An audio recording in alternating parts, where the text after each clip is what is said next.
Greetings, dear ones. I'm Cryon of Magnetic Service. Indeed, there's something to be said for the word allowance. It was just given to you. What will you allow in your consciousness that perhaps you've been told you shouldn't? And that is the subject again this week. For those of you who do not listen to these particular channelings in a linear fashion, I always do a short review. These particular channelings are public and will then be released to everyone. And yet, many times, they fit in a group of 4 or 3. I told you last week that we are giving 3 channels on a subject which we haven't given before, not this way. And we're calling it Rewriting Sacred Truth. Rewriting Sacred Truth. Even in the name, there is controversy. Crying, if you have sacred truth, it's truth. How do you then rewrite a truth? If you will look up the word truth, it seems to be something that is stable and that never changes. That is a truth. And yet you and I both understand and know that truth changes all the time.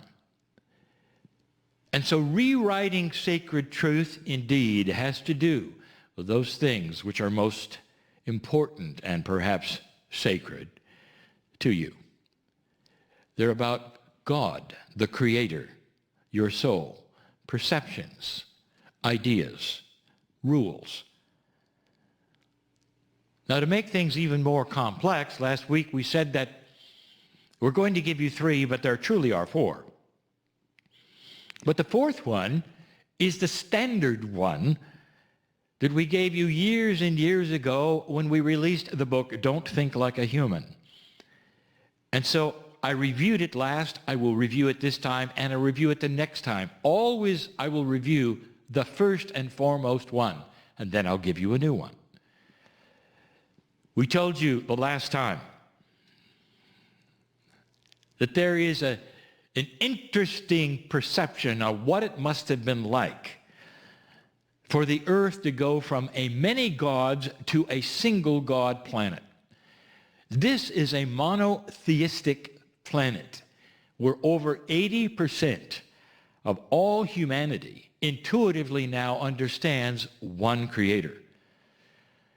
Now, this is just the first level of, I would say, sacred maturity. The next level is a monotheistic earth that allows all humans to worship the way they please instead of fighting them for the best way to worship a one God. That will come.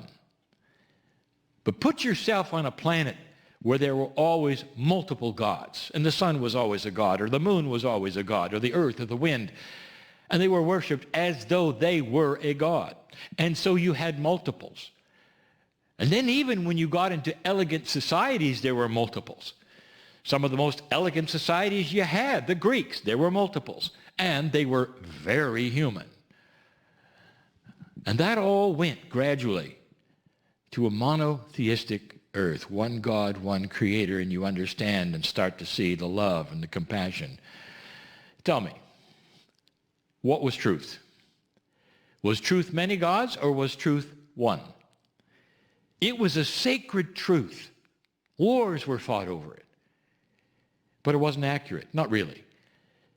The perception of human beings can change with awareness and a higher vibrating earth. And you go from old things and old attitudes and old ways of thinking, and it becomes clearer. The veil lifts a little bit, and it becomes clearer. And so the planet went to that stage slowly, where they went from many to one. It's interesting to look at what truth truly might be.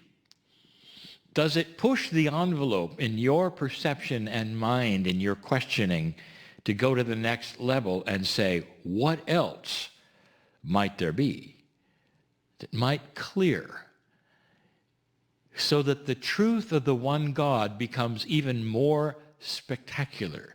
Now that you know that there's one creator, there's an entire lineage of perceptions and grandness and attributes that we begin to teach about the one.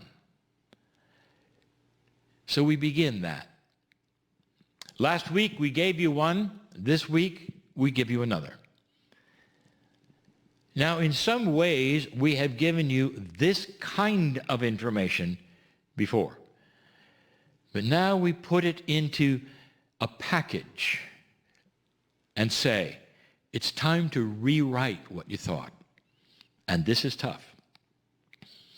Not just tough, controversial to the max. Even to those enlightened ones who listen right now. I'm going to step on some of that which you were told. God is the same yesterday, today, forever. You'll hear this yet again. God does not change. The Creator does not change. The love of the universe does not change. What changes is you. As the veil lifts, awareness is sharpened. As you learn things you didn't know before, that has a tendency to rewrite what you thought you knew before. Do you understand? No more sensitive is this to those who perhaps are not sacred, not enlightened necessarily in spiritual things, but still have protocols which are almost like sacredness to them. Let's say you're a physicist and you learn all about the physics of the universe. Let's say you're a biologist or a doctor, a researcher. And what you see in front of you is what you've learned, and you've gone through schools to get there. You think you know what the chemistry is. You think you know how the body operates, and you've done it long enough so that every time you approach it, you get what you expect. And then suddenly, something comes along and requires that you rethink it all. Now, this has happened in science over and over. It's happening today in science. It's happening in physics. 150 years ago, you would say, well, that's a long time ago. Actually, that's the average lifespan of two human beings put together, 150 years. That's only 2 human lives. Average lifespan. 150 years ago, it was revealed finally through a series of perhaps 4 or 5 human beings about bacteria and germs. The germ theory set everyone on their ear. Imagine, let me use the words that they used, little creepy crawlers that you can't see were actually there and creating infections and disease if you didn't do certain things. You might say it started with Louis Pasteur and then went from there to be validated and experimented more. But germ theory, this did not sit well when it was first presented to anyone. It was laughable. Little creepy crawlers, little bacteria are going to be there. That's the problem. Interestingly enough, even before his work, those on the battlefield knew very well that if you wanted to keep infections from happening, you took a little boric acid, or better yet, some whiskey. Just pour it in the wound, and that'll work. And it did. A little painful, but it did. It kept away what they now were finding were the little creepy crawlers. What I'm telling you is that a whole generation of medicine, of training, of doctors had to take a deep breath and buy into something they never expected. They had to rewrite something sacred. How they learned it was not going to work anymore. What they did or what they thought they would do to keep infections from spreading is now seen as laughable and barbaric.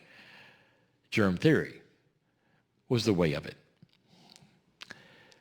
Get ready for one of those. I'm going to tell you right now, dear ones, that there is a lot of what has been taught to you as negative things that are sacred.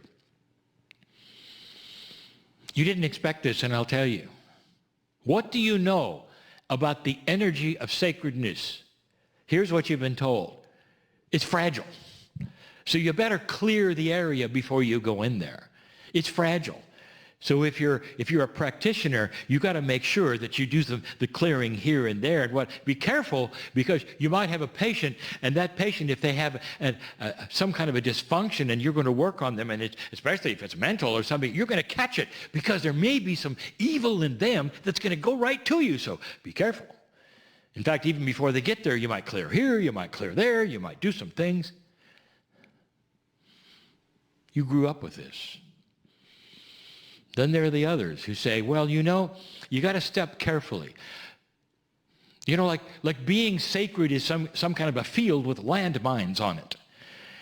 Be careful you don't step over there, because there's a rule against doing this. Make sure that this is done before you do this, because, if you don't, you know what's going to happen.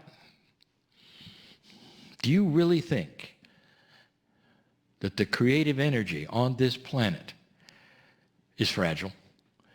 I want to tell you something. None of those things in this new energy are true. None of them. I will give you a visualization.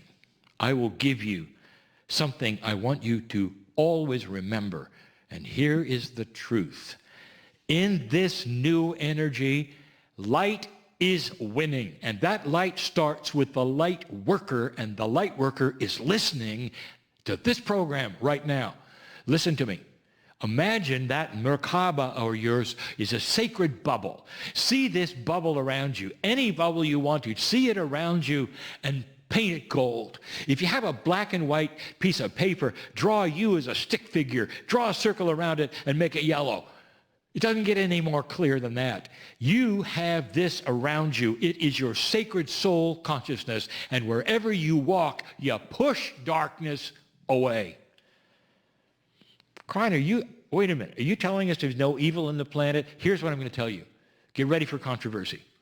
There's no evil entities beyond the veil with red tails and horns who are out to get your soul. There is evil on this planet, and it is created through the consciousness of human beings who are taking it there on purpose collectively and creating the darkness. Yes, there's evil. It doesn't come from beyond the veil. It comes from here. But what you have comes from beyond the veil. It comes from that soul of yours that we visit in the circle of 12. And I'll tell you, you push everywhere you walk, the darkness will run from you. Try it. If you're used to clearing, let your own Merkaba clear as you walk forward. For the last few years, my partner has been traveling. And everywhere he travels, whether it's here or whether it's in foreign lands, he stays in a hotel. He stayed in hotels which were older than your country, than the country here, the country of America. And he asks himself, what has happened in this room before he opens the door? And the answer is almost everything. He used to clear the rooms. He used to have others clear before he would go in, because these are the places he sleeps in before he goes and channels. And I told him to stop it. It rewrote his sacredness, and he gasped when he said, stop it? And I said, when you walk into the room, it will clear itself, because you will push light into it. And anything inappropriate for you will leave that room, because it cannot exist there with your light. Did you hear that? Dear ones, things cannot exist which are inappropriate in your field, in your body, with a high consciousness. Are you hearing this? rewrite the sacred truth that says you're in trouble if you do this, or there are negative things over here, or be careful of this, because that's not true. What is true is that there is only light and love and beauty and benevolence and kindness, if you want it, in this bubble that you push of benevolence wherever you go. The darkness cannot exist. That's the message. And so it is.